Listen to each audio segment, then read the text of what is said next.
ಫ್ರೆಂಡ್ಸ್ಗಳ ಸವಾಸದಿಂದ ಕುಡಿತ ಜಾಸ್ತಿ ಆಯಿತು. ನಮ್ಮ ಮನೇಲಿ ಅವತ್ತು ನನ್ನ ಮಕ್ಕಳನ್ನ ಸಾಕೋಕ್ಕೂ ಒಂದು ತುತ್ತು ಅನ್ನಕ್ಕೂ ಕಷ್ಟ ಬಂತು. ಕರ್ಕೊಂಬಂದು ಬೇಡಿ ಹಾಕಿ ಕುಂಡ್ರಿಸಿದ್ರು ಒಂದು ದಿವಸ ಎಲ್ಲ. ಆವಾಗಲೂ ನನಗೆ ಕುಂಡ್ರಿಸ್ದಾಗಲೂ ಸಂಕಟ ಆಯಿತು. ಹೇಗಾದರೂ ಮಾಡಿ ನನ್ನ ಜೀವನ ಸರಿ ಮಾಡ್ಕೊಬೇಕು. ಆಮೇಲೆ ಮನೆಗೆ ಹೋದ್ಮೇಲೂ ನನಗೆ ಭಯ, ಎಲ್ಲಿ ಬಂದು ಹೊಡಿತಾರೋ, ಇದು ಮಾಡ್ತಾರೋ, ಬೈತಾರೋ ಅಂತ. ಇವತ್ತು ನನ್ನ ಮುತ್ತೈದೆ ಆಗಿ ನನ್ನ ಮಾಂಗಲ್ಯ ಭಾಗ್ಯ ಉಳ್ಕೊಂಡಿದೆ ಅಂದರೆ ಅದು ಪರಮ ಪೂಜ್ಯರಾದ ಕಾವಂದರು ಮಾತೃಶ್ರೀಯವರ ಅಮ್ಮನವರಿಂದಲೇ ಸಾಧ್ಯ. ಓಂ ಶ್ರೀ ಮಂಜುನಾಥಾಯ ನಮಃ. ಪರಮ ಪೂಜ್ಯರಾದ ಕಾವಂದರಿಗೂ ಮಾತೃಶ್ರೀ ಅವರಾದ ಅಮ್ಮನವರ ಪಾದಾರರು ನಮಸ್ಕರಿಸುತ್ತಾ, ಎಲ್ಲ ನೆರೆದಿರುವ ಎಲ್ಲ ಗಣ್ಯರಿಗೂ ವಂದಿಸುತ್ತಾ, ಹಾಗೂ ಎಲ್ಲ ನವಜೀವನ ಸಮಿತಿ ಸದಸ್ಯರಿಗೂ ವಂದಿಸುತ್ತಾ, ನನ್ನ ಹೆಸರು ಮಂಜುಳಾ. ನಮ್ಮದು ತುಮಕೂರು ತಾಲೂಕು ಸಿನಿಪ್ನಹಳ್ಳಿ ಎಂಬ ಪುಟ್ಟ ಗ್ರಾಮ. ನಾನು 2008ರಲ್ಲಿ ನನಗೆ ವಿವಾಹ ಆಗಿದ್ದು. ತುಂಬ ಚೆನ್ನಾಗಿದ್ವು ನಾನು ನಮ್ಮ ಮನೆಯವರು. ಎಷ್ಟು ಚೆನ್ನಾಗಿದ್ವು ಅಂದರೆ ನಮ್ಮೂರಲ್ಲಿ ಯಾರೂ ಇರಲಿಲ್ಲ, ಆ ಥರ ಇದ್ವು. ಆಮೇಲೆ ನಮ್ಮ ಮನೆಯವರು ಫ್ರೆಂಡ್ಸ್ಗಳ ಸವಾಸದಿಂದ ಕುಡಿತ ಜಾಸ್ತಿ ಆಯಿತು. ನಮ್ಮ ಮನೇಲಿ ಅವತ್ತು ನನ್ನ ಮಕ್ಕಳನ್ನ ಸಾಕೋಕ್ಕೂ ಒಂದು ತುತ್ತು ಅನ್ನಕ್ಕೂ ಕಷ್ಟ ಬಂತು. ಕಷ್ಟ ಅಂದರೆ ಅದನ್ನು ಹೇಳ್ಕೊಳಕ್ಕೆ ಆಗಲ್ಲ, ಅಷ್ಟೊಂದು ಕಷ್ಟ. ನನ್ನ ಜೀವನ ಹೇಗಾದರೂ ಸರಿ ಮಾಡ್ಕೊಬೇಕು ಅಂತ ಹೇಳಿ ನಾನು ಪೊಲೀಸ್ ಸ್ಟೇಷನ್ಗೆ ಒಂದು 7 ಸಲ ಕಂಪ್ಲೇಂಟ್ ಕೊಟ್ಟೆ. ಹಂಗೂ ಸರಿ ಹೋಗಲಿಲ್ಲ. ನಮ್ಮ ಅತ್ತೆ, ನಮ್ಮ ಮಾವ, ನಮ್ಮ ಚಿಕ್ಕಪ್ಪ, ನಮ್ಮ ಚಿಕ್ಕಮ್ಮ, ನಾನು ನನಗೆ ಅಂಗನವಾಡಿ ಕಾರ್ಯಕರ್ತೆ. ನಾನು ನಮ್ಮ ಮಹಿಳಾ ಇಲಾಖೆಗೂ ಕೊಟ್ಟೆ, SP ಪೊಲೀಸ್ಗೂ ಕೊಟ್ಟೆ. ಎಲ್ಲಿ ಕೊಟ್ಟರು ಸರಿ ಹೋಗಲಿಲ್ಲ. SP ಮಹಿಳಾ ಇಲಾಖೆಯಲ್ಲಿ ಹುಡಿಕೊಂಡೋದ್ರು ಪೊಲೀಸ್ನವ್ರು ಸಿಗ್ತಿರ್ಲಿಲ್ಲ. ಕರ್ಕೊಂಬಂದು ಬೇಡಿ ಹಾಕಿ ಕುಂಡ್ರಿಸಿದ್ರು ಒಂದು ದಿವಸ ಎಲ್ಲ. ಆವಾಗಲೂ ನನಗೆ ಕುಂಡ್ರಿಸ್ದಾಗಲೂ ಸಂಕಟ ಆಯಿತು. ಹೇಗಾದರೂ ಮಾಡಿ ನನ್ನ ಜೀವನ ಸರಿ ಮಾಡ್ಕೊಬೇಕು. ನಾನು ನನ್ನ ಮಕ್ಕಳ ಜೊತೆ ಸಂಸಾರ ಚೆನ್ನಾಗಿರಬೇಕು. ನಂಗೆ ಅವತ್ತು ಹೇಳ್ಕೊಳಕ್ಕೆ ನಮ್ಮ ಅಪ್ಪನೂ ಕುಡಿತಾ ಇದ್ರು, ಅದರಲ್ಲಿ ನನ್ನ ತಮ್ಮನೂ ಕುಡಿತಾ ಇದ್ದ. ಯಾರ ಹತ್ರ ಹೇಳ್ಕೊಬೇಕು ನನ್ನ ಕಷ್ಟ ಅಂತ ಗೊತ್ತಾಗ್ತಿರ್ಲಿಲ್ಲ. ಗ್ರಾಮೀಣ ಭಾಗದಲ್ಲಿ ಧರ್ಮಸ್ಥಳ ಸಂಘ ಅಂತ ಇತ್ತು, ಅದ್ರಲ್ಲಿ ನಾನು ಸಂಘದಲ್ಲಿ ಸೇರ್ಕೊಂಡಿದ್ದೆ. ಆ ಸಂಘದಲ್ಲಿರೋರು ಸರ್ ಹೇಳಿದ್ರಂತೆ, ಈ ಥರ ಶಿಬಿರ ಐತೆ, ನಡೀತೈತೆ, ಸೇರಿಸು ಅಂತ. ನನಗೆ ಈ ಥರ ಶಿಬಿರ ಐತೆ ಅಂತಲೇ ಗೊತ್ತಿರಲಿಲ್ಲ.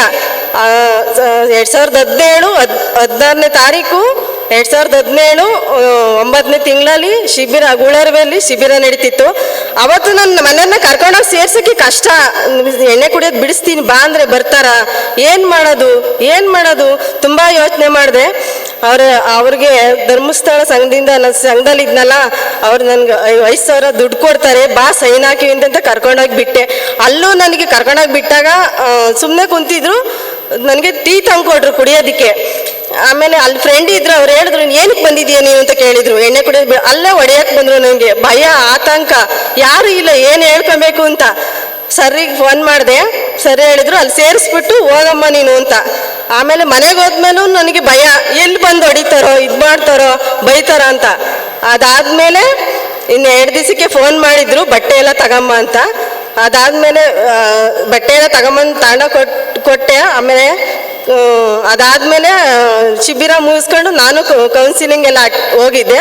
ಅವ್ರು ಹೇಳಿದ್ರು ಕೌನ್ಸಿಲಿಂಗಲ್ಲಿ ಮತ್ತೆ ಫ್ರೆಂಡ್ಸ್ಗಳು ಸವಾಸ ಅಂಥದ್ದೆಲ್ಲ ಹುಷಾರಾಗಿ ನೋಡ್ಕೊಳ್ರಮ್ಮ ಅಂತ. ಅದಕ್ಕೆ ನಾನು 3 ತಿಂಗಳು ಕಷ್ಟ ಆದರೂ ಪರವಾಗಿಲ್ಲ, 3 ತಿಂಗಳು ಕೆಲ್ಸಕ್ಕೆ ಕಳಿಸ್ಲಿಲ್ಲ. ನಾನು ಇಷ್ಟು ದಿವಸನೇ ಕಷ್ಟಪಟ್ಟಿದ್ದೀನಿ. ಅವ್ರ ಫ್ರೆಂಡ್ಸ್ ಜೊತೆ ಸೇರಿ ಮತ್ತೆ ಇದು ಮಾಡ್ಕೊಂಡು ಕುಡ್ದು ಬಿಡ್ತಾರೆ ಅಂತ. ಅದಾದಮೇಲೆ ಪರಮ ಪೂಜ್ಯ ಕಾವಂದರು ಮತ್ತು ಮಾತೃಶ್ರೀಯವರ ಅಮ್ಮನವರ ಆಶೀರ್ವಾದದಿಂದ ಮತ್ತೆ ಕೆಲಸ ಸಿಕ್ತು. ರೈಸ್ ಮಿಲ್ ಕೆಲಸ ಮಾಡ್ತಿದ್ರು ಮುಂಚೆ, ಮತ್ತೆ ಅದೇ ಕೆಲಸ ಸಿಕ್ತು. ಅದಾದಮೇಲೆ ಪರಮ ಪೂಜ್ಯರ ಆಶೀರ್ವಾದದಿಂದ ಅವ್ರ ಹುಟ್ಟುಹಬ್ಬದ ಪ್ರಯುಕ್ತ ಧರ್ಮಸ್ಥಳ ಸಂಘಕ್ಕೆ ಸ್ಪೆಷಲ್ ಲೋನ್ ಅಂತ ಬಿಟ್ಟರೆ ಅದ್ರಲ್ಲಿ ಗಾಡಿ ಕೊಡಿಸ್ದೆ. ಕೆಲ್ಸಕ್ಕೆ ಹೋದ್ರು. ಇದೇ ಥರ ಜೀವನ ನಡೀತಾ ಇತ್ತು. ಅದಾದಮೇಲೆ ಎಲ್ಲ ತುಮಕೂರು ತಾಲೂಕಲ್ಲಿ ಎಲ್ಲೇ ಶಿಬಿರ ನಡೀಲಿ ಅಲ್ಲಿಗೆ ಹೋಗ್ತಾರೆ, 1 ವಾರ ಸೇವೆ ಮಾಡ್ತಾರೆ. ನಾನು 2 ದಿವಸ ಹೋಗ್ತೀನಿ. ನಾನು ನನ್ನ ಮಕ್ಕಳು ಕುಟುಂಬ ಸಮೇತ ಹೋಗ್ತೀವಿ. ಯಾಕೆ ಹೋಗ್ತೀನಿ ಅಂದರೆ ಅಲ್ಲಿಗೆ ಹೋದ್ರೆ ಏನೇ ಟೆನ್ಷನ್ ಏನೇ ಇದ್ರೂ ಮೈಂಡ್ ಫ್ರೆಶ್ ಆಗುತ್ತೆ. ಅದಕ್ಕೋಸ್ಕರ ನಾನು ಪ್ರತಿ ಶಿಬಿರದಲ್ಲೂ ನನ್ನ ಬೆಳಿಗ್ಗೆಯಿಂದ ಸಾಯಂಕಾಲ ಕೆಲ್ಸಕ್ಕೆ ಹೋಗ್ತೀವಿ, ನೈಟ್ 2 ದಿವಸ ನಾವು ಶಿಬಿರಕ್ಕೆ ಹೋಗ್ತೀವಿ.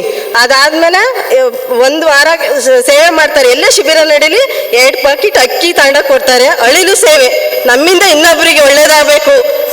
ಅದಾದ್ಮೇಲೆ ನನ್ನ ಮಕ್ಕಳಿಗೆ ಒಳ್ಳೆ ವಿದ್ಯಾಭ್ಯಾಸ ಸಿಕ್ಕಿದೆ. ಮತ್ತೆ 80 ಗ್ರಾಮ್ ಚಿನ್ನ ಕೊಡಿಸಿದ್ದಾರೆ. ಪರಮ ಪೂಜ್ಯರ ಆಶೀರ್ವಾದದಿಂದಲೇ ಇದೆಲ್ಲ ಆಗಿರೋದು. ಅದಾದ್ಮೇಲೆ ಈಗ ಸ್ವಂತ ಕಮಿಷನ್ ಏಜೆಂಟ್ ಆಗಿ ತಿಂಗಳಿಗೆ 40,000 ರಿಂದ 50,000 ದುಡಿತಾರೆ.